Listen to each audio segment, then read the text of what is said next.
নফস ধোকা দিবে, শয়তান ধোকা দিবে, গুনাহ করতে মন চাইবে বা গুনাহ হয়েই যাবে, ঠিক আছে, আবার ঘুরে দাঁড়াবে, আবার তওবা করবে, আবার গুনাহ ছেড়ে দেওয়ার মতো সিদ্ধান্ত নেবে, নতুন করে আবার প্রেরণা যাবে।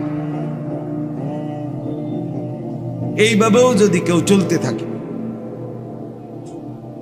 তো প্রত্যেক গুনার কারণে আল্লাহর রাগ আসে, আর নেকির কারণে আল্লাহর রহমত আসে।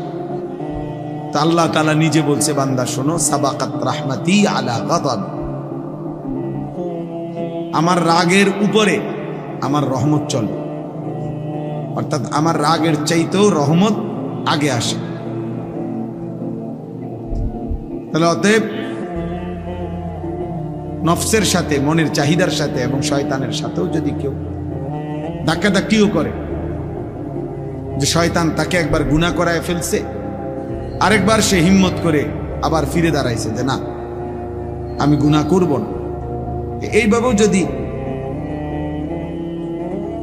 ধাক্কাধাক্কি চলে, তাইলেও একদিন আল্লাহর রহমত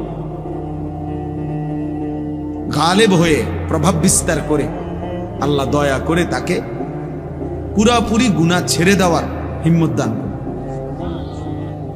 কিন্তু আমার কোনো মানসিকতাই নাই, আগ্রহই নাই, আমার এই ব্যাপারে কোনো প্রস্তুতিই নাই, ইচ্ছাই নাই, তাইলে আর হবে কি? মানুষ অনেক সময় বলে যে বেটা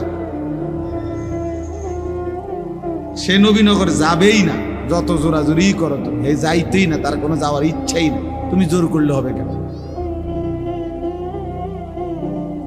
এজন্য গুনাহ থেকে ফিরবার জন্য,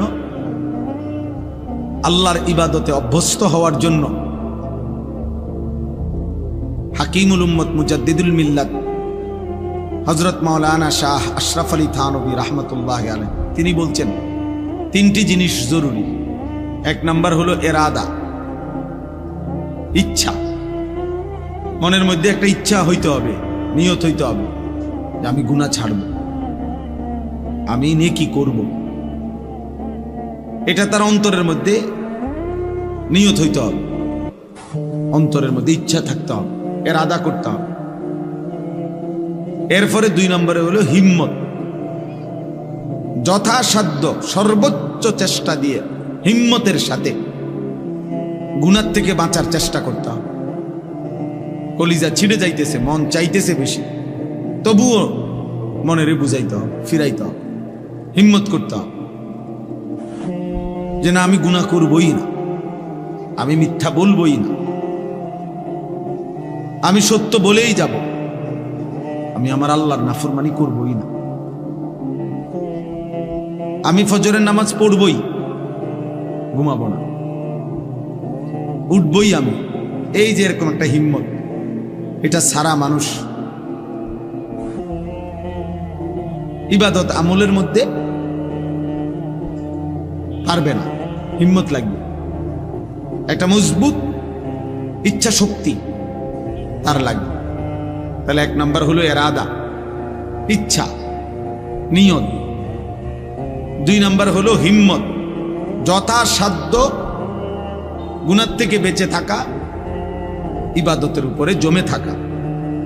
আর তিন নম্বর হলো দোয়া, আল্লাহর কাছে দোয়া করতে, চাইতে হবে আল্লাহর কাছে, আল্লাহ আমি তো আশা করছি, চেষ্টা করতেছি, আপনি আমারে তৌফিক দেন, আপনি আমারে তৌফিক দেন, গুনাহ থেকে বাঁচান, নেক আমল করার মতো যোগ্যতা দেন।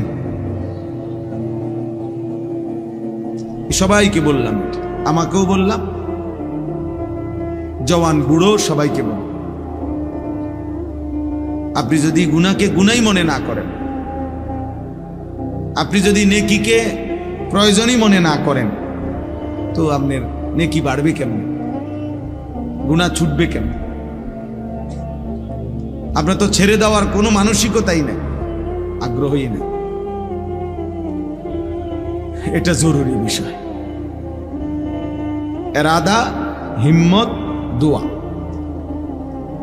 মনের ইচ্ছা, সর্বোচ্চ চেষ্টা, আল্লাহর কাছে চাওয়া, তিনটা মিললে ইনশাআল্লাহ আল্লাহর পথে চলা সহজ, আল্লাহই সহজ করবে। হযরত মুসা আলাইহিস সালাম একদিন আল্লাহকে জিজ্ঞেস করছিলেন যে আল্লাহ, আপনাকে পাওয়ার উপায় কি? বলছে দা নাফসাকা ওয়া তাআল। আল্লাহ বলছে মুসা, নিজেকে ভুলে যাও, তুমি তোমাকে ছেড়ে দাও, মানে তোমার মনের চাহিদাকে তুমি বাদ দাও, আর মনের চাহিদাকে বাদ দিয়ে আমার কাছে চলে আসো, দেখবা আমারে পায়ে যাও। তুমি যদি বলো যে আমার মনে যা চায় আমি তাই করব, তো কোনোদিনও আল্লাহকে পাইবা, আখিরাত মিলবে না, জাহান্নাম থেকে বাঁচা যাবে না। ইন্নান নাফসা লাআম্মারাতুম বিসসু, কোরআনুল কারীমের মধ্যে আছে, আল্লাহ তাআলা বলছে মানুষের নফস, মানুষের মনের চাহিদা প্রচন্ড বেশি, সারাক্ষণ মানুষকে গুনাহের প্রতি আদেশ করে, গুনাহের প্রতি, গুনাহের প্রতি। নফস মানুষের মনের চাহিদা মানুষকে বারবার বারবার গুনাহ করতে আগ্রহী করে। এজন্য চোখ নামাইতে ভিন নারী থেকে দিল বলে কম, তাকাইতে বলে বেশি। সবাই আমরা কল্পনা করে দেখি, মনে যেন ভেতর থেকে কে যেন বলতেছে দেখো, দেখোস না, দেখবি না, আর একটু দেখে ফেল, কিন্তু দেখবা না, সাবধান, আল্লাহ তাআলা দেখতেছেন, আল্লাহ তাআলা হিসাব রাখছেন, ডানে বামে ফেরেশতা লিখতেছে, হাসরের ময়দানে বিচার হবে। এই কথাটা মনে করানো ভিতর থেকে, এটা কম, এটা কম। এজন্য আল্লাহ তাআলা বলছেন মানুষের মনের চাহিদা মানুষকে গুনার প্রতি বেশি ধাবিত করে, গুনাহের প্রতি। এজন্য দয়া করে ছেলেরা, নওজোয়ান, বাঁচতে হলে চেষ্টা করতে হবে। আর যদি বলো ঠিক আছে হুজুর, আমি আমার আখিরাত বলতে কিছু বুঝি না, মৃত্যু, কবর, পরবর্তী জীবন, এটা বলতে আমার কোনো কিছু নাই, বুঝ নাই, আমি এটা চাইও না, আমি ফেরাউন নমরুদের মতো, হামান কারুনের মতো শুধু দুনিয়া ভোগ করতে চাই, তো ঠিক আছে, চলো দুনিয়ায় চলো। বাকি কথা হইল কোরআনুল কারীমের মধ্যে আল্লাহ তাআলা বলছে দুনিয়া বান্দা যতই চাক, আমি বরাদ্দ যে দূর রাখছি ওর দূরে মিলে। তোমার আব্বা চেষ্টা করেও, তোমার 14 গোষ্ঠী চেষ্টা করেও এর চাইতে বেশি দিতে পারে, ওইটুকু দুনিয়ায় মিলবে যেটুকু আল্লাহ লিখে রাখছে, ফাঁকি দিয়া আখিরাতটা বরবাদ করে দিলা। যত নারী দেখছো অত নারী কোনো তোমার জীবনে মিলবে না, যত সম্পদের লোভ করছো, টাকার যত প্রয়োজন মনে করো, এত টাকা কোনো মিলবে না। এক একজনের মনের যত চাহিদা, যত কিছু আকাঙ্ক্ষা, সব আকাঙ্ক্ষা পূরণ হয় না, এটাই স্বাভাবিক। আরো ধনী হলো, আরো সম্পদশালী হলো, তাহলে লাভ হইল কি? আর আল্লাহকেও ভুলে গেলাম, আখিরাতকেও ভুলে গেলাম, আল্লাহর ইবাদতকেও ভুলে গেলাম। এখান দিয়ে মনের ইচ্ছা মতো তো সব পাইলাম না, আমার চাহিদা মতো তো সব মিলল না। দুনিয়া তো আমার ওইটুকুই মিলল যেটুকু আল্লাহ লিখে রাখছে। আজ্জালনা লাহু ফিহা মা নাশাউ লিমান নুরিদু, আল্লাহ বলছে যতজন দুনিয়া চায় আমি সকলকে দুনিয়া দেই না, আমি যে কয়জনকে চাই ওই কয়জনকে দেই, এবং যতজন দুনিয়া যেটুকু চায় আমি অতটুকু দেই না, আমি আল্লাহ যেটুক চাই অতটুকু অতটুকু দেই। কিন্তু সুম্মা জাআলনা লাহু জাহান্নাম, প্রত্যেক দুনিয়া লুভিকে দেখেন, ওই যে ওদের মোবাইল দেখেন, এদের মানে মেন ব্যস্ততা হলো মোবাইলটা। এটারে একবার আলগি দিয়া ধরে, একবার উঁচা করে ধরে, একবার নিচা করে ধরে, একবার ডান দিকে নেয়, একবার বাম দিকে নেয়। মানে হুজুরের যদি আরো বাপ হয়েও বলে, হ্যাঁ ফিকির হলো মোবাইল, এইটার মধ্যে উঠাবে, রেকর্ড করবে, কেউরে দেখাবে। এই কারে বলে, কি জন্য বলে, কোনো ফিকির নেই।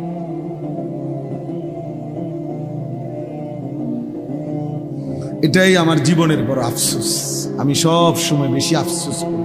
মানুষ তো মাঝে মধ্যে একটু স্থির হয়, মানুষ তো একেবারে মাতাল লোকও তো মানুষে মাঝে মধ্যে তালাইয়ে যে নেশা করে, নেশাখোর, সেও তো 24 ঘন্টা নেশা করে না, মাঝে মাঝে তার নেশার ঘোর কাটে, স্বাভাবিক হয়। যখন আবার নেশা করে তখন হয়তো মাতাল হয়, কিন্তু নেশা মুক্ত অবস্থায় তো কিছু সময় স্থির থাকে। কিন্তু মোবাইলের আসক্ত এই নেশা করে 1 মিনিট থামে না, 1 মিনিটও থামে। রাত নাই, দিন নাই, সকাল নাই, একটাই কাজ, একটাই ফিকির, একটাই জীবন, একটাই স্বপ্ন, একটাই জীবন। 24 ঘন্টা মোবাইল। কি বাথরুম, কি পেশাবখানা, কি খাদ্য খাবার, ঘুম, ঘুম থেকে উঠা, ঘুম থেকে যাও, ঘুম যাওয়া। জীবনটা যেন অক্টোপাসের মতো বেঁধে ফেলছে, শয়তান বেঁধে ফেলছে। আফসোসের বিষয় ভাইয়া, আফসোসের বিষয়। মাঝে মাঝে তো আলাদা হওয়া উচিত গুনার থেকে, যে সারা দিন রাত মোবাইল এটা দিয়া করিটা কি? আমার কি কোনো আল্লাহ নাই? আমার কি কোনো রাসূল নাই? আমার কি মৃত্যু হবে না? আমার কি আখিরাত হবে না? আমি এখন আসতেছি বাখরনগর, কোম্পানিগঞ্জের পরে পরে যে স্টেশন, ও প্রাইভেট কার বাড়ি দিছে অটোতে, মনে হয় একজন লোক দেখছি পড়ে রয়েছে, জ্যাম বাইজা গেছে, টমাটার মাছা পানি দিতেছে। এই জিন্দিগি। যে যখন আহত হয় তখনই মনে পড়ে যে আল্লাহ, পাওটা যখন ভাঙ্গা যায়, হাতটা যখন ছুটে যায়, মোটরসাইকেলটা যখন অ্যাক্সিডেন্ট করে, তখনই মনে পড়ে আল্লাহ বলতে কিছু আছে। তখনই শুধু আল্লাহকে ডাকার কথা মনে। আর নাই তো এর আগে মাতাল একবারও ভাবে না যে এই রোডে তো আরো মানুষও গাড়ি চালাইতেছে, আমি মোটরসাইকেলটা একটু সাবধানে চালাই। এটা তো আর আমাগো বাড়ির উঠান না। সিদ্ধান্ত এটাই, যতক্ষণ আল্লাহকে যেন বলছে, আল্লাহ যতক্ষণ পর্যন্ত তুমি ঠ্যাং ভাঙ্গা না দিবা, মাথা না ফাটাইবা, ততক্ষণ চালাবো। যতক্ষণ পর্যন্ত আল্লাহ জীবন যৌবন ধ্বংস করে না দিবা, শরীরের সক্ষমতা, ততক্ষণ দেখতে থাকবো না।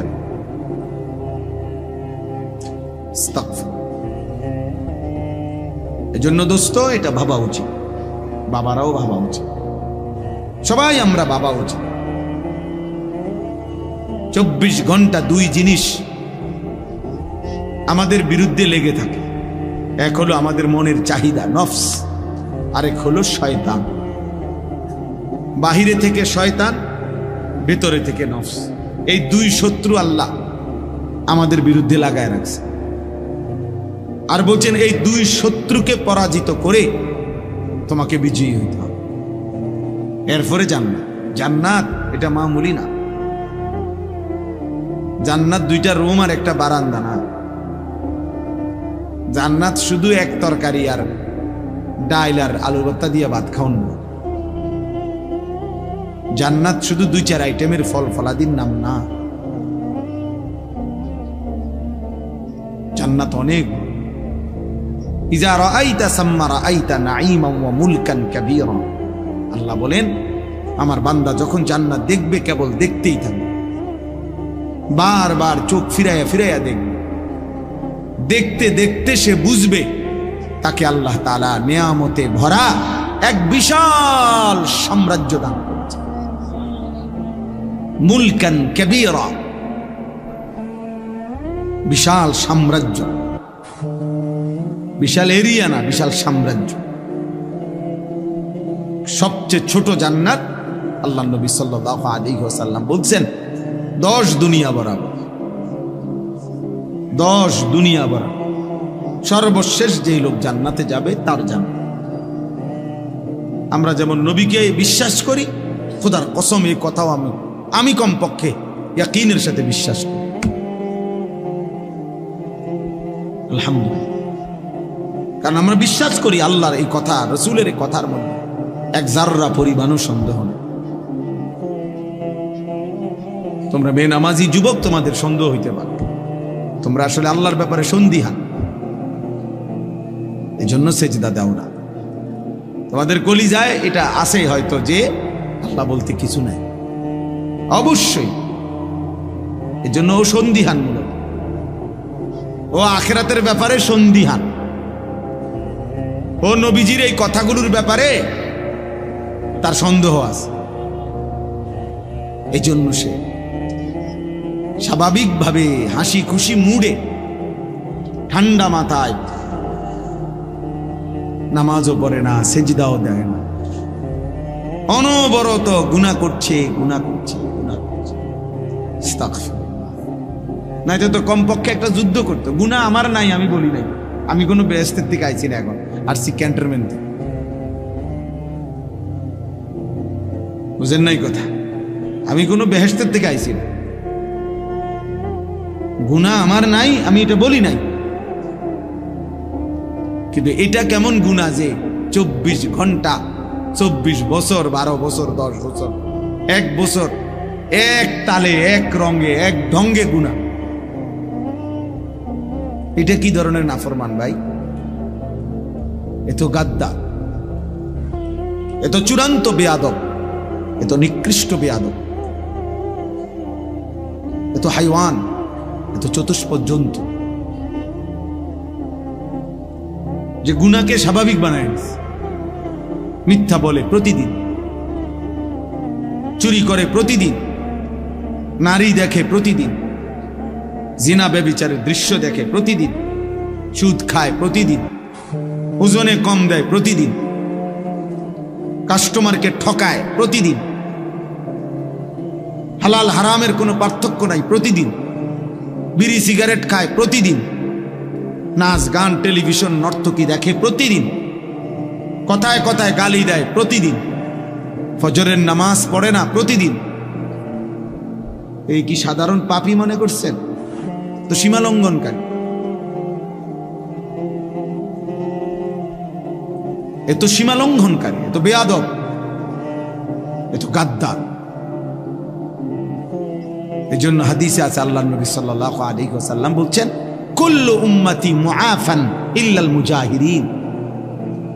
আমার উম্মতের সমস্ত পাপীর গুনাহ তওবা করলে আল্লাহ মাফ করে দিবে, কিন্তু গুনাহকে যে প্রকাশ্যে করে বেড়ায়, গুনাহকে যে স্বাভাবিকভাবে করে বেড়ায়, গুনাহকে যে ধারাবাহিক করে বেড়ায়, সবার সামনে হাসতেছে, গালি দিতেছে, হাসতেছে, টেলিভিশন দেখতেছে, হাসতেছে, বিড়ি সিগারেট খাইতেছে, হাসতেছে, সুদের লেনদেন করতেছে, মানে গুনাহকে একদম প্রকাশ্য খুললাম খোলা, অর্থাৎ একেবারে দিবালোকের মতো স্বাভাবিকভাবে, লজ্জা সংকোচ, একটু লজ্জিত, কোনো অনুভূতিও নাই। আল্লাহর নবী বলছে এমন নাফরমান উম্মতকে আল্লাহ মাফ করবেন। এটা হাদিস, এটা হাদিস। সামনে দিয়া বয়স্ক লোক যায়, দাদা যায়, নানার বয়সী লোক যায়, আলেম ওলামা যায়, ওমা এই নাফরমান দাঁড়াই আছে যে দাঁড়াই আছে, মোবাইল দেখতেছে যে দেখতেছে, তার সামনে দিয়া মনে 30 জন লোক মসজিদে ঢুকছে, নামাজে গেছে, ওরা নামাজ পইরাও আবার মসজিদ থেকে বের হইয়া এদিক দিয়া গেছে, কিন্তু এই অপদার্থ মোবাইল টিপতেছে, তো টিপতেই আছে, অথচ সে মুসলমানের বাচ্চা। এ তো গাদ্দার না? কথা বলেন না, এই গাদ্দার না?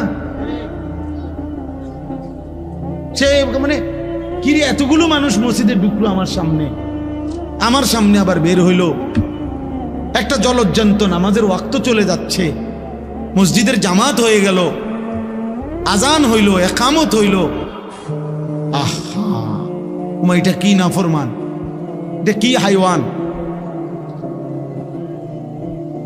এটা মানুষের বাচ্চা হয় কেমনে, এটা মুসলমানের বাচ্চা হয় কেমনে? মুসলমানের ঘরে জন্ম নিলে এত বড় গাদ্দার হয় কেমনে?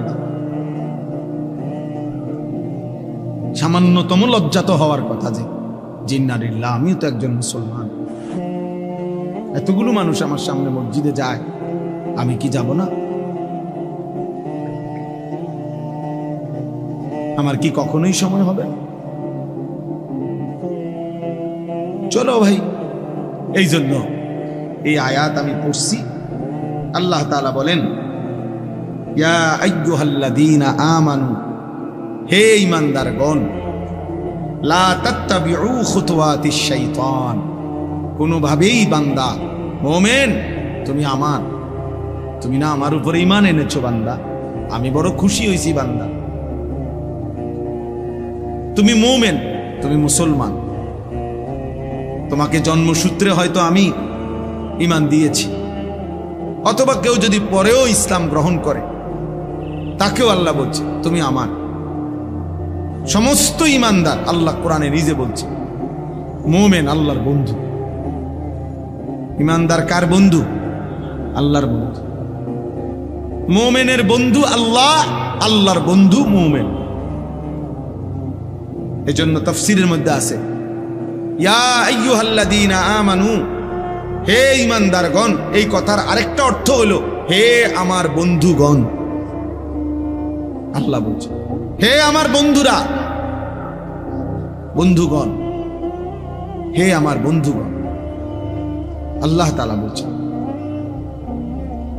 কোরআনুল কারীমের মধ্যে 89 বার, 8, 9, 89 বার আল্লাহ তাআলা এই শব্দ দিয়ে আমাদেরকে ডাক দিয়েছে, হে ঈমানদার, হে আমার বন্ধুগণ। একবার দুইবার না ভাইয়া, 89 বার। কোন মা যদি একটানা 89 বার তার সন্তানকে ডাকে, এরপরেও যদি সেই সন্তান মায়ের কাছে না আসে, এই সন্তান কি পরিমাণ বেয়াদব। কোন বাবা যদি তার সন্তানকে 89 বার একটানা ডাকে, সেই সন্তান যদি বাবার ডাকে সাড়া না দেয়, কি পরিমাণ বেয়াদব। তো আল্লাহ তাআলা রব, মহান মালিক, আমার সৃষ্টিকর্তা, আমার শরীরের প্রতিটা বিন্দু বিন্দু যার ইশারায় এক সেকেন্ডের নিরাপত্তা, আমাদের বেঁচে থাকার অধিকার, সুস্থতা, স্বাভাবিকতা আল্লাহর দেওয়া। প্রতিনিয়ত যারা অ্যাক্সিডেন্ট হয়, কেউ কি নিজের ইচ্ছায় অ্যাক্সিডেন্ট হয়? কথা বলেন না। প্রতিনিয়ত যারা মারা যায়, তারা কি নিজের ইচ্ছায় মারা যায়? তাই আল্লাহ তাআলা যখন তার নিরাপত্তার চাদর সরিয়ে নেয় 1 সেকেন্ডের জন্য, 1 মিনিটের জন্য, তো বান্দা দুর্ঘটনায় পতিত হয়। তো এই জন্য প্রতি মুহূর্তে আল্লাহ তাআলা 24 ঘন্টা আমাদেরকে লালন করছেন, পালন করছেন। 24 ঘন্টা আল্লাহ তাআলা নিজে বলছেন, ইন্না রাব্বাকা লাবিল মিরসাদ, নিশ্চয়ই তোমার রব কঠোর নজর রাখছেন তোমাদের উপর, একদম কঠোর ভাবে, এক সুতা, এক বিন্দু। আল্লাহ তাআলা বলেন, তুমি 1 সেকেন্ড, একটা নিঃশ্বাস বান্দা আমার নজরের বাহিরে না। আয়াহসাবু আল্লাম ইয়ারাহু আহাদ, আল্লাহ বলে আমার বান্দাকে জিজ্ঞেস করো, সে কি এটা মনে করে যে তাকে কেউ দেখে না? কি ব্যাপার, আমরা কেউ মনে করি এটা? ভাই বলো না, ছেলেরা ভাই বলো, আমরা কি এটা মনে করি যে কোনো একটা ঘন্টা এমন আছে, সপ্তাহের একটা দিন এমন আছে, রাতের একটা সময় এমন আছে যে সময় আল্লাহ আমাদেরকে দেখে না? এমন ঘন্টা কখন, এমন সময় কখন, এমন সপ্তাহ কখন? তাহলে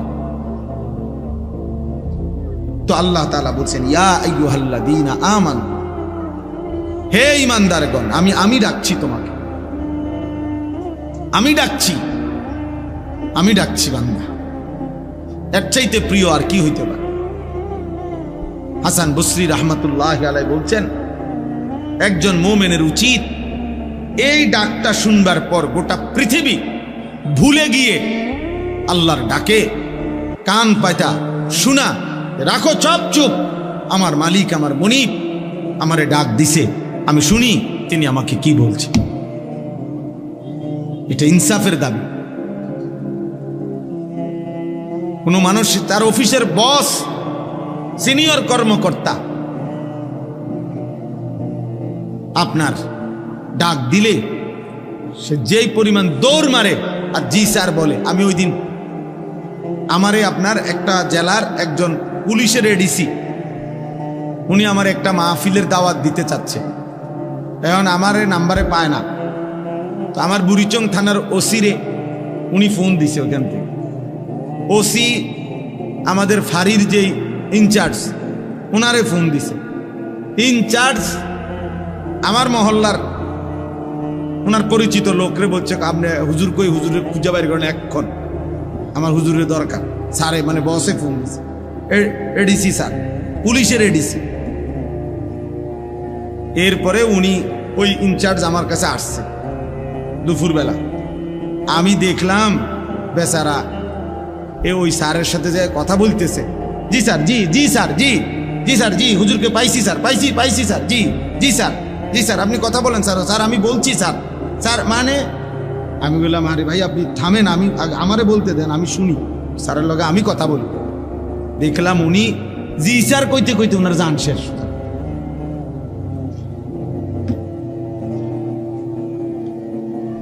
অথচ ওইটা উনি এখন এই মুহূর্তে ওইটা উনি ওনার রেঞ্জের না, উনি তো হলো ওই আরেক জেলার, উনি হলো এই জেলার। ওনার হুঁশ নাই, সোজা কথা হুঁশ নাই। নিজের ফাঁড়ি তুইয়া ইনচার্জ আইসা পড়ছে আমার খুঁজা বাইর করছে যে স্যারে কইছে হুজুরি টোয়া বাইর করতে।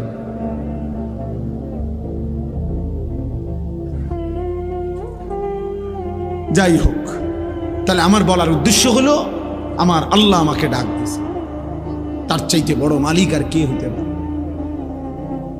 তার চাইতে আমার বেশি প্রয়োজন আর কার কাছে? তিনি ছাড়া আমার প্রয়োজন পূরণ করার আছে কি? আমার এক সেকেন্ডের একটা নিঃশ্বাস পৃথিবীতে আর দিতে পারবে কি? আমার এক সেকেন্ড বেঁচে থাকার অধিকার এই পৃথিবীতে আল্লাহ ছাড়া দেবে কি? কোন পৌঁছেগা হামে তেরে সওয়া। থানভী রহমতুল্লাহ আলাইহি দোয়ার মধ্যে আল্লাহকে বলতেন, আল্লাহ আপনি ছাড়া আমগো খবর নেই কে? আপনি ছাড়া আমাদের কথা জিজ্ঞেস করে কে? আমাদের আছে কি? আর এমনি তো বাস্তব কথা হলো ছেলেরা, বাবা প্রিয় ভাই মনে রাখো ভাই, আমি সারাটা বছর বলছি, সারাটা বছর বলে যাই, বাস্তবিক অর্থে এই পৃথিবীর একটা বেঈমান, একটা কাফের, একটা মুশরিক, এই ইউরোপের কোন বেঈমান, গোটা পৃথিবীর মধ্যে মুশরিকদের যত সংগঠন আছে একেবারে জাতিসংঘ থেকে শুরু করে নিচ পর্যন্ত, খোদার কসম একটা বেঈমান এক সেকেন্ডের জন্য কলিজা দিয়া দিল দিয়ে আমাদের মুসলমানের ইমানদারের কোনো কল্যাণ কামনা করে না। যা বলে এগুলো ফাঁকা বলি, এগুলো হলো মৌখিক বলি, এগুলো হলো ফাঁকা সান্ত্বনা। মানবাধিকারের নামে, হিউম্যানিটির নামে ধোকা ধোকা ধোকা। নয়তো আজকে প্রায় ৭৮ বছর ৭৭ বছরের মতো ফিলিস্তিন সমস্যা, ফিলিস্তিনের মুসলমান নির্যাতিত আজকে ৭৮ বছরের মতো। জানেন আজকে ১.৫ বছর, আজকে ২ বছর।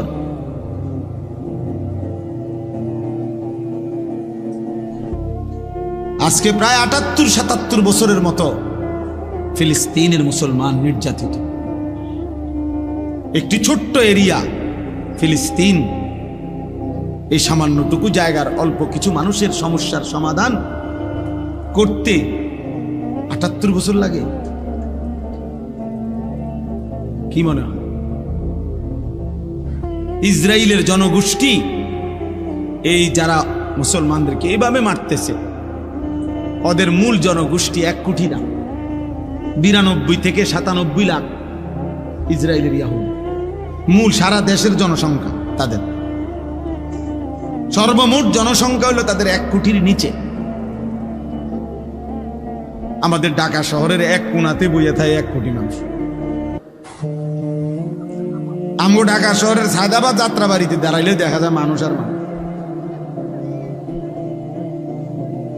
তাইলে 1 কোটি না, কিন্তু এই মানুষগুলোকে কেউ বুঝাইতে পারতেছে না যে এইভাবে একটি সভ্য পৃথিবীতে, আজকের এই পৃথিবীতে, আধুনিক এই পৃথিবীতে, যেখানে প্রতিনিয়ত মানবতার জয়গান গায় মানুষ, ভদ্রতার, শালীনতার কত কথা বলে, এই সময়ে এই পৃথিবীতে এখন আর আইয়ামে জাহিলিয়াত না, অন্ধকার যুগ না,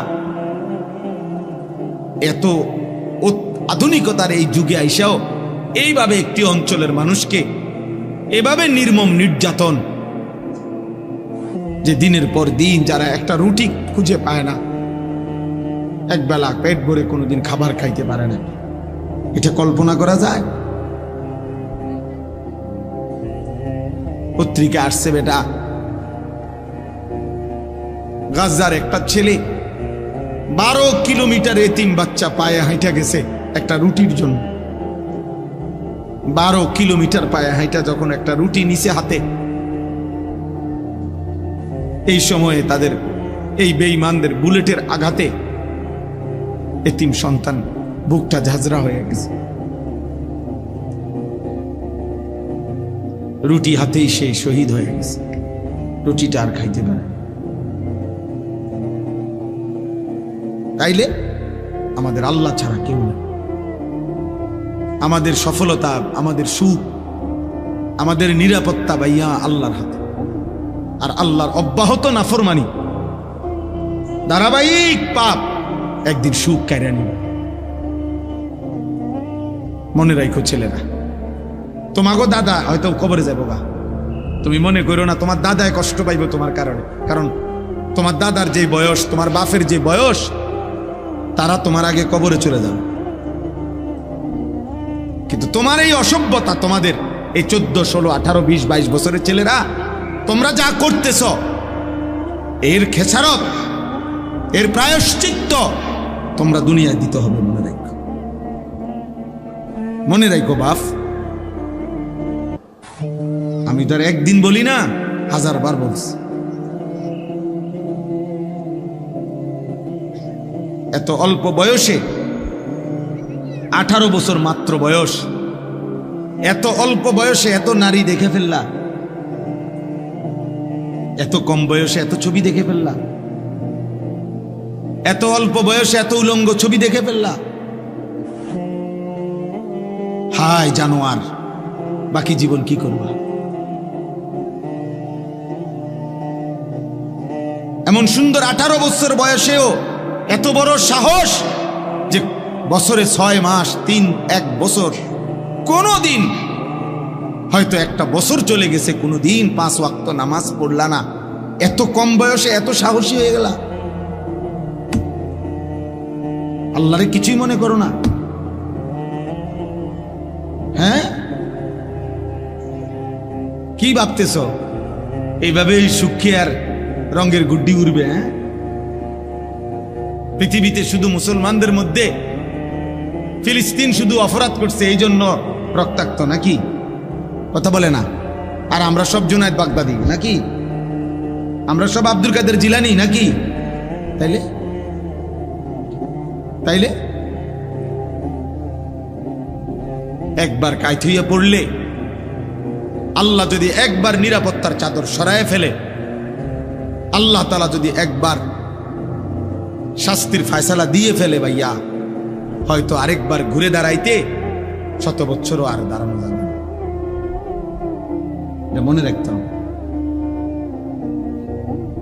আল্লাহ যেন বলতেছে, বান্দা আরো দেখি, আরো দেখি, আরো দেখি, আরো দেখি, আরো দেখি, আরো দেখি। কিন্তু আল্লাহ যদি বলে ফেলে, বান্দা ঠিক আছে এবার শাস্তি দেব, তখন কি করবে? আল্লাহকে ফিরাবে কি? বলেন। আল্লাহকে ফিরাবে কে? আল্লাহ আমাদের ছেলেদেরকে কবুল করে নেন। বুঝতে শেখো ভাই, আলাদা আলাদা ভাইব, তোমারটা তুমি ভাইব, তোমার জন্য তুমি ভালো হও। সমবয়সী বন্ধু ভালো হতে দেয় না। সমবয়সী বন্ধু বেশিরভাগ অসৎ হয়, ওরা তোমারে ভালো হইতে দিবে না। ও তোমারে বারবার নারী দেখাবে, উলঙ্গ কথা বলবে, নষ্ট ভ্রষ্ট কথা বলবে, অসভ্য, জিনা ব্যভিচার, নিকৃষ্ট জুয়ার আড্ডা কোথায়, মদের আড্ডা কোথায়, নারীর আড্ডা কোথায়, ও তোমারে বলে দিবে। টাকা নাই, আমার থেকে নে দোস্ত। এমবি নাই তোর মোবাইলে, আমার থেকে নে, আমার থেকে নে, আমার থেকে নে। আমার মাদ্রাসা যেখানে, তার পাশের এক গ্রামে এই গত 2-3 বছর আগে একবার 3 গ্রামে মারামারি হয়েছিল। একবার বিশাল মারামারি, শুধু এই কথা নিয়ে যে বলতেও লজ্জা। মানে এক ছেলে এসএসসি বয়সী মানের, ওই ছেলে আরেক ছেলেরে বলছে যে দোস্ত তোর তো 3 জনের লগে লাইন, আমার একটা দেশ না। এই কথাইটা নিয়ে এই শুধু এই এক বাক্য নিয়ে ঝগড়া লাগতে লাগতে হসপিটালে গেছে বহুজন, এবং 3 গ্রামে মারামারি হয়েছে, বিশাল মারামারি। শয়তান এইভাবে ঝগড়া লাগাই দিছে। নাউজুবিল্লাহ, আল্লাহ আমাদেরকে হেফাজত করে। তো আল্লাহ তাআলা বলেন, হে ঈমানদারগণ, হে মুমিনগণ, তুমি আমার, তোমারে বান্দা আমি বলি, আর কেউ না শুনুক আমি আল্লাহর কথা। তুমি তো আমার ঈমানদার বান্দা, তোমাকে বলছি লা তাত্তাবিউ খুতুওয়াতিশ শাইতান, কোনোভাবেই শয়তানের রাস্তা অনুসরণ করো না। তাফসীরের মধ্যে আছে প্রত্যেক গুনাহ শয়তানের রাস্তা, প্রতিটা গুনাহ, প্রতিটা ছোট বড় গুনাহ শয়তানের রাস্তা। যেখানেই গুনাহ সেখানেই শয়তান, যেখানেই শয়তান সেখানেই কি গুনাহ। গুনাহ গুনাহ লা তাত্তাবিউ খুতুওয়াতিশ শাইতান, শয়তানের রাস্তা অনুসরণ করো না। মানে গুনার রাস্তায় যেও না বান্দা, পাপের রাস্তায় যেও না বান্দা, আমার রাস্তা ছেড়ো না বান্দা। কোরআনে আল্লাহ বলছে আন্না হাদা সিরাতি মুস্তাকিমান ফাত্তাবিউ, আল্লাহ বলছে বান্দা শুনো, এই কোরআন এইটাই আমার সিরাতে মুস্তাকিম, এটাকেই ধরো, ফাত্তাবিউহু, একেই গ্রহণ করো, একে অনুসরণ করো। ওয়ালা তাত্তাবিউস সুবুলা, আর কোন পথে যেও না, ভিন্ন পথে যেও না। ফাতাফাররাকা বিকুম আন সাবিলিহি, তাহলে আমি আল্লাহর রাস্তা থেকে ভিন্ন পথে গেলে তোমারে ছিন্ন ভিন্ন করে দিব। যেও না মা, যালিকুম ওয়াসাকুম বিহি, আল্লাহ বলে এটা আমি ওসিয়ত করলাম। মৃত্যু পথযাত্রী, শেষ অবস্থায় মুমূর্ষ ব্যক্তি যেরকম বলে যে ফুত, জীবনে আমার কত কথা তোরে বলছি রে বাপ, শুনছত বা শুনুস নাই, আজকে বাপ আমার মরার পূর্বে আমি শেষবারের মতো তোকে ওসিয়ত করে গেলাম। এই কথার যেমন গুরুত্ব, আল্লাহ বলছে এটা আমি আল্লাহর ওসিয়ত, আমার ওসিয়ত। আল্লাহ বলছে এখানে আল্লাহ তাআলা এটা বললেন যে আমার বান্দা গুনার রাস্তায় যেও না, শয়তানের রাস্তায় যেও না। নবীজি বলছেন ওয়া ইন্নাল ফুজুরা ইয়াহদি ইলান নার, প্রত্যেকটা গুনাহ শেষ পর্যন্ত জাহান্নামের দিকে নিয়ে যাবে যদি ফিরে না আসে, যদি তওবা না করে। প্রিয় যুবক ভাই, প্রিয় বয়স্ক বাবা, আমার সবাইকে বলি, আমাকেও বলি, প্রতিটা সুদের শেষ ঠিকানা জাহান্নাম, প্রতিটা ঘুষের শেষ ঠিকানা জাহান্নাম। নারীর ছবি, ভিন নারীর এই নাটক সিনেমার নর্তকীর ছবির আখের গন্তব্য জাহান্নাম, জাহান্নাম। প্রতিটা উলঙ্গতা, বেহায়াপনার শেষ ঠিকানা জাহান্নাম। প্রতিটা মিথ্যা, চুরি, ডাকাতি, জিনা, ব্যভিচার, বেপর্দা, বেহায়া, এর শেষ ঠিকানা জাহান্নাম, শেষ ঠিকানা জাহান্নাম। বারবার আল্লাহ তাআলা কোরআনে বলছেন, কুল লিল মুমিনিনা ইয়াগুদ্দু মিন আবসারিহিম ওয়া ইয়াহফাজু ফুরুজাহুম যালিকা আযকা লাহুম। আল্লাহ তাআলা বলছে, বন্ধু আপনি ঈমানদার পুরুষদেরকে বলে দেন তারা যেন ভিন নারী থেকে তাদের চোখ নামিয়ে রাখে এবং তারা যেন হারাম কাজ থেকে, জিনা ব্যভিচার থেকে তাদের লজ্জাস্থানকে হেফাজত করে।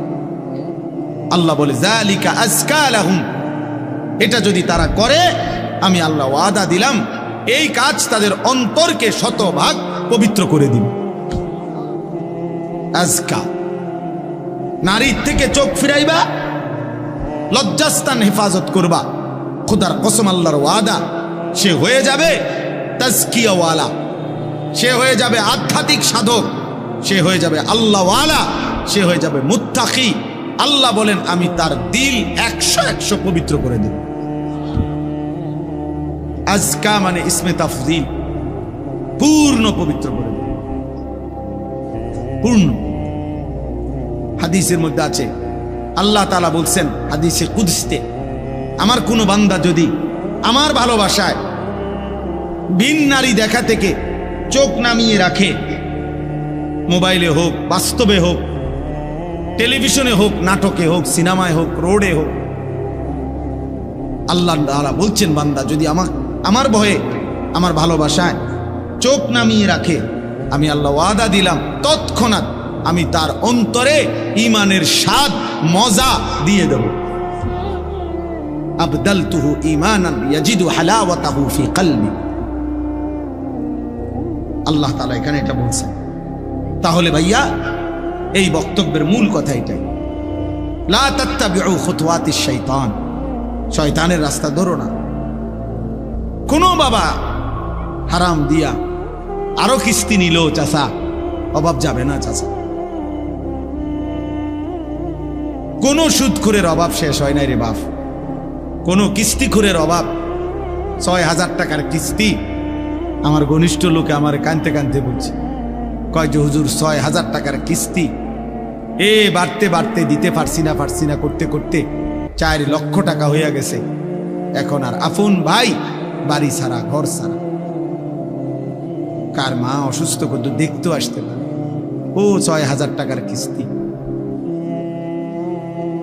কোন কিস্তিখোর এই জন্য অভাব পূরণ করতে পারে না, কোন সুদখোর, হারামখোর, কোন মিথ্যাবাদী, হারাম উপার্জনকারী তার অভাব শেষ করতে পারে না। অভাব যায় না, তার দিলও শান্ত হয় না, অভাবও যায়।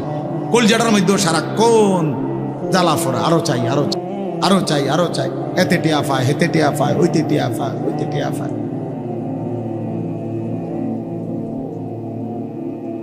দিলটাও অশান্ত, আখেরাতটাও বরবাদ। এই জন্য যুবক ভাই তোমাদেরকে বলি, নারীর আকর্ষণ, তুমি যদি এই ফান্দে পড়ে যাও, বিশ্বাস করো ভাই তৃপ্ত হবে না, স্বস্তি মিলবে না। এটা তোমার সারাক্ষণ অস্থির বানায় রাখে।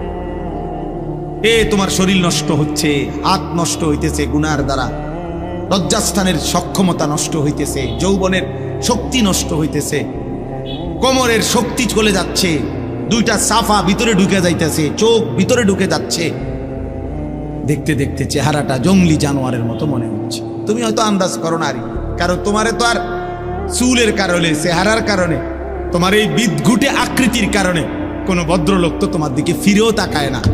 কেউ তোমারে বলবে, তোমার যে ডাকাইতের মতো চেহারা, তোমারে বলবে কে যে তোর এই অবস্থা কা, আর তুমি তো গারফাক দিবা, তুমি তো এমন গারফাক দিবা যে তোমার বাপেও তো তোমারে ডরায়, তোমার মাও তো তোমারে ভয় পায়, তো তোমারে আর ডাক দিব কে, তোমারে আর ডাক দিবে কে? এই জন্য তখন সবাই মেনে নেয়, যা না ফরমান, তার মতোতে চলো, যেটা মনে করে ডাক, ভিসা দিয়ে ফির, তার কথা নেই। যার মা তাকে ছেড়ে দেয়, যার বাপ তাকে ছেড়ে দেয়, এবার সে আর কোথায় আশ্রয় যাবে? তারে ফিরাবে কে? তারে ডাকবে কে?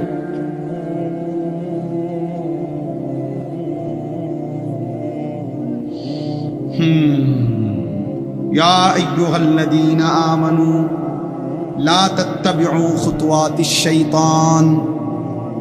এজন্য রব্বুল আলামিন বলে, মুমিন শয়তানের পথ অনুসরণ করো না, গুনাহের রাস্তায় যেও না, তোমাকে দুনিয়াও ধ্বংস করে দিবে, আখিরাতও ধ্বংস করে দিবে। ওমান ইয়াত্তাবিউ খুতুওয়াতিশ শাইতান ফাইন্নাহু ইয়া'মুরু বিল ফাহশাই ওয়াল মুনকার। আল্লাহ বলে, শয়তানের পথ ধরলে আমি আল্লাহ বলে দিলাম, শয়তান 24 ঘন্টা তোমাকে অশ্লীলতা, নারীর দ্বারা যত গুনাহ হয় এমন গুনাহের কথাই করতে বলবে। ওয়াল মুনকার, আল্লাহর যত নিষিদ্ধ গুনাহ, সব গুনাহের মধ্যে তোমাকে লিপ্ত করে ছাড়বে, লিপ্ত করে ছাড়বে। কিতাবের মধ্যে আছে 300 বছরের আবেদ, 300 বছর বনি ইসরাইলের আল্লাহর ইবাদত করছিল, সে মানুষটাও যখন নারীর খপ্পরে পড়ছে, নিজের ঈমান আমল আখিরাত বরবাদ হয়ে গেছে, আখিরাত বরবাদ হয়ে গেছে। কিতাবের মধ্যে আছে বালআম ইবনে বাউরা নামে সাহাবীরা বর্ণনা করছে, পূর্ব যুগের একজন বড় সাধক ছিল, অনেক বড় সাধক। তার যোগ্যতা এমন ছিল, আল্লাহ তাকে এমন যোগ্যতা দিছিলেন যে সে কোনো কিছু দোয়া করলে তৎক্ষণাৎ আল্লাহ কবুল করতেন, মুস্তাজাবুদ দাওয়া ছিল সে।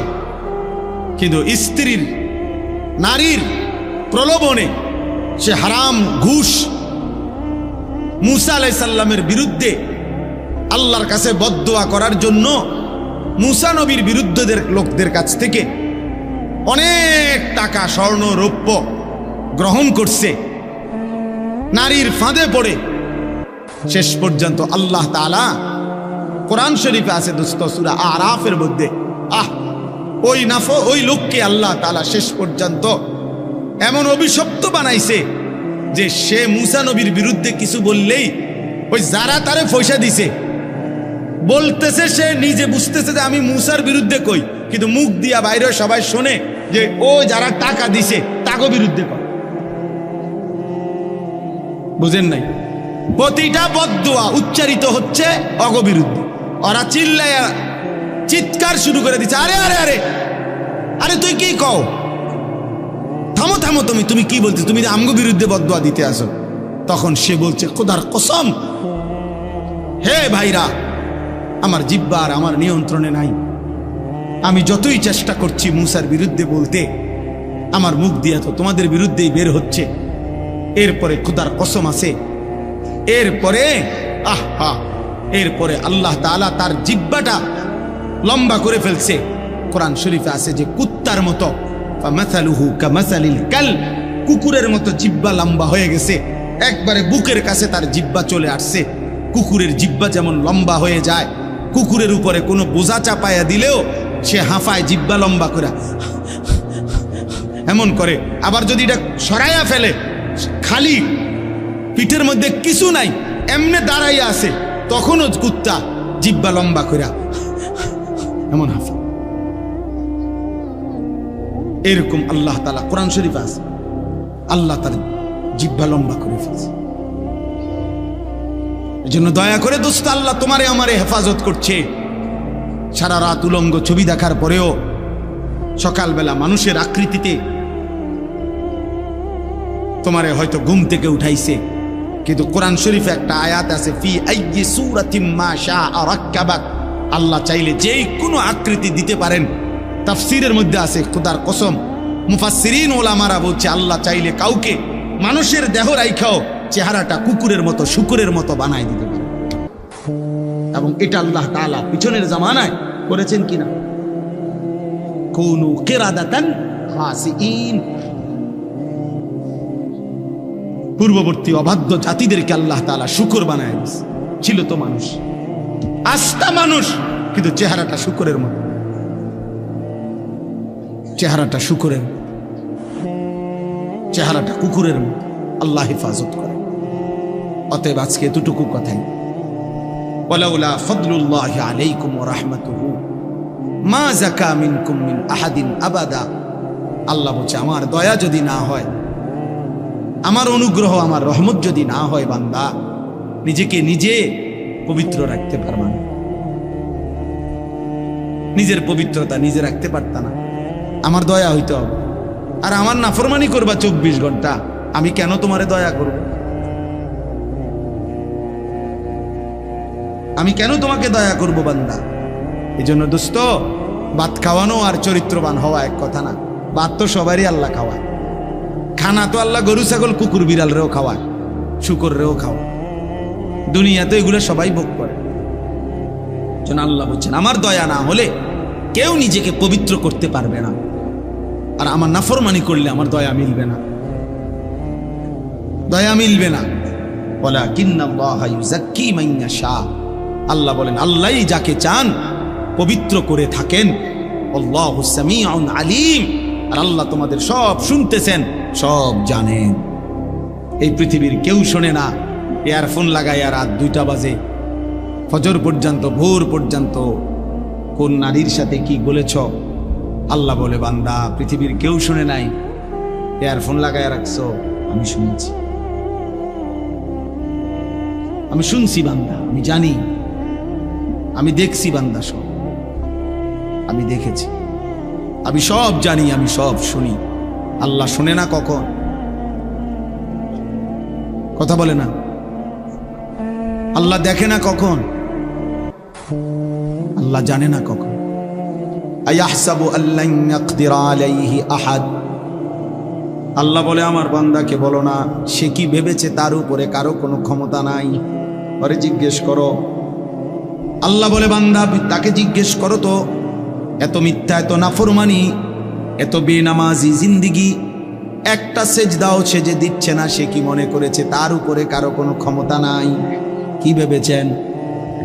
বলেন, কারো ক্ষমতা নাই? কথা বলে না। আয়াহসাবু আল্লাম ইয়ারাহু আহাদ, আল্লাহ বলে আমার নাফরমান বান্দা কি ভেবেছে তাকে কেউ দেখে না? কি মনে করেন দেখে না? আলাম ইয়ালাম বিআন্নাল্লাহা ইয়ারা, আল্লাহ বলে সে কি জানে না তাকে আল্লাহ দেখে? আল্লাহ দেখে। ইয়ালামু খাইনাতাল আয়ুনি ওয়া মা তুখফিস সুদূর, আল্লাহ বলে বান্দা চোখের খেয়ানত, চোখের দ্বারা তুমি যত গুনাহ করছো আমি জানি, অন্তরে যত গুনাহ লুকিয়ে রেখেছো আমি তাও জানি, আমি জানি বান্দা। দিলের গভীরে যা তাও জানি, চোখের বাঁকা চাহনিতে দেখো যা তাও জানি। তাকায় রয়েছে এদিকে, তাকাইতেছে ওইদিকে, আল্লাহ বলে বুঝছি কি চাইছো। আল্লাহ আমাদেরকে হেফাজত করে।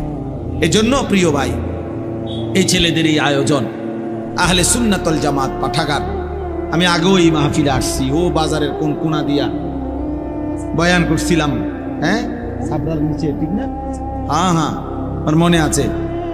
আলহামদুলিল্লাহ, উদ্দেশ্য একটাই, ভালো কিছু বই পড়বে, দ্বীনি কিছু বই পড়বে, এর দ্বারা আখলাক হবে, ওলামায়ে কেরামের একটু নসিহত শুনবে, এর দ্বারা সুন্দর একটা চরিত্র গড়বে। এই আশা নিয়েই এই নওজোয়ানদের এই সংগঠন, এই পাঠাগার, আমরা দোয়া করি আল্লাহ তাআলা তাদের এই সুন্দর উদ্যোগ, মেহনত, এই পাঠাগার আল্লাহ কবুল করে নেন। আর যারা এর সাথে সম্পৃক্ত আছো ভাইয়া, আমি তোমাদের কাছে অনুরোধ করছি, প্রিয় ভাই, দোস্ত আমার, বন্ধু আমার, তোমরা যেভাবে মানুষের কল্যাণে একটা ভালো কাজের উদ্যোগ নিয়েছ, ঠিক তেমনি ভাবে নিজের কল্যাণে, নিজের ঈমান, নিজের আমল, নিজের আখলাক, নিজের চরিত্রের জন্য আরো উদ্যোগ নাও। আল্লাহ তাআলা আমাদেরকে তৌফিক দান করেন। আগামীকাল আমার মাদ্রাসায় কুমিল্লা ক্যান্টনমেন্ট ময়নামতি সাহেবের বাজার, ওইখানে মাসিক ইসলাহি মাহফিল, প্রত্যেক মাসের দ্বিতীয় শনিবার আমার মাদ্রাসায় মাহফিল হয়। আগামীকালকে সেটা সকাল 10টা থেকে 12:30 পর্যন্ত ওইখানে মা বোনদের জন্য বয়ান হয়, আসর থেকে এশা পুরুষদের জন্য বয়ান হয়।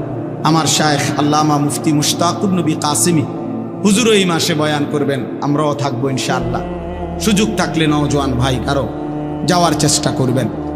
আর একটা শেষ অনুরোধ হলো, প্রিয় নবী সাল্লাল্লাহু আলাইহি ওয়াসাল্লামের জীবন, নবীজির আমল একটু একটু করে শিখতে চেষ্টা করবেন। আমরা এই নবীজি সাল্লাল্লাহু আলাইহি সাল্লামের একটা গুরুত্বপূর্ণ আমল হলো, নবীজি তাহাজ্জুদ নামাজ পড়তেন রাত্রিবেলা। রাত গভীরে নবীজি নামাজ পড়তেন, দোয়া করতেন, চোখের পানি ফেলতেন, অনেক দোয়া করতেন। আমি একটা কিতাব আমার গাড়ির মধ্যে বিক্রি করি, ওই যে আমার সাদা গাড়িতে। এই কিতাবটা হলো আমাদের প্রিয় নবী সাল্লাল্লাহু আলাইহি ওয়াসাল্লাম রাত্রিবেলা তাহাজ্জুদ নামাজে কি পড়তেন, কেমনে দোয়া করতেন, কতক্ষণ পড়তেন, এটা এই কিতাবের মধ্যে আছে। নবীজি সাল্লাল্লাহু আলাইহি সাল্লামের সুপারিশ হাসরের ময়দানে কেউ যদি পেতে চায়, কি আমল করা উচিত, কি আমল ধারাবাহিক করলে সুপারিশ মিলবে, এটা এই কিতাবের মধ্যে আছে। আমাদের নবী সাল্লাল্লাহু আলাইহি সাল্লামের উপরে সাহাবায়ে কেরাম, নবীজির জামানায় সাহাবীরা নবীজির উপরে কিভাবে দুরূদ পড়তেন, কি কি দুরূদ পড়তেন, এমন 40টা দুরূদ যেটা সাহাবারা পড়তেন এই কিতাবের মধ্যে আছে। মাত্র 200 টাকা মূল্যে এই কিতাবটা আমরা বিক্রি করি গাড়িতে। যদি কারো সুযোগ হয় এই অনেক গুরুত্বপূর্ণ আমল শিখতে পারবেন, কেনার চেষ্টা করবেন। আল্লাহ তাআলা আমাদেরকে তৌফিক দেন, এই মাহফিলখানা আল্লাহ তাআলা কবুল করেন, আমিন।